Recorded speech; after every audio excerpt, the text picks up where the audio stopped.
Ingeborg Bachmann, who lived between 1926 and 1973, was an Austrian poet and author. She studied philosophy, psychology, German philology, and law. In 1938, Hitler invaded Austria, which deeply traumatized Bachmann. One of the themes she comes back to, also in Malina, is the person being in a constant state of war within society or as inner struggle. She loved music, and her earliest texts arose out of a need to supplement the music she was writing with a friend. This love and interest is also highly apparent in Malina, which has a highly musical and poetic quality, besides the obvious references to music. Soon after her fame rose as an author, to get away, she located to Italy in 1953, where she lived most of the rest of her life, as well as traveling frequently. 1965 on, she became increasingly more dependent on alcohol, smoking, and prescriptive drugs. In 1973, she was hospitalized after a fire caused by smoking and falling asleep in bed, and died because of withdrawal symptoms of the drugs, a cancer. Malina was originally published in 1971 as an overture for a cycle of works titled Todesarten, Death Styles or Ways of Dying, which Bachmann had been working on since the early 60s.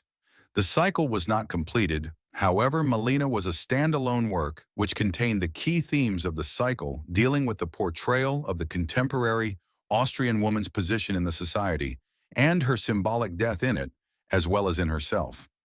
An unknown, unnamed female as the narrator and main character, the novel largely weaves between her and Ivan and another figure with the last name of Malina. Ivan is Hungarian with 2 children and lives within walking distance to her. She loves him, spends a lot of time smoking and waiting for him, wants to please him. The first chapter is titled Happy with Ivan. She lives with Malina, about whom we do not have much clue about. He is almost an ephemeral, shadow-like figure in her life. In the second chapter, we read stories that sound like her nightmares, involving an incestuous, abusive, murderous father figure, along with a passive mother and another daughter in need of saving. Malina comforts her during these nightmares. The chapter ends with her telling Malina there is only war, as opposed to peace and war. Ivan wants her to write a beautiful book, but she cannot, instead starts writing death styles. The third chapter is mostly conversations with Malina, ending with him murdering her, putting her in the crack of a wall. The novel is rich in symbolism and can be read from different perspectives. The main one seems to be about the battle of the male and female parts of the self, Malina representing the male part of the narrator, nash ego, and the relationship with Ivan representing the female. Malina murdering the narrator could be alluding to the patriarchal and fascist tendencies of the society the post-war Austrian woman finds herself in.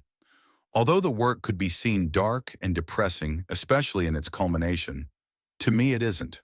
For one thing, it is beautifully written. It is an adventure where we follow crumbs, and it allows for multiple readings, of only a few I have written about. For another, I remember reading that Bachmann said she believes in a utopic world, although she knows it will never manifest. Such seems to be the war between the parts of the narrator's self or the trouble with patriarchy and fascism, the battle going on without so much regard for the outcome. The Afterword by Mark Anderson is a good overview, and Philip Boehm's translation is very musical, flowing and flawless sounding. So much that it is easy to forget this book was written in another language.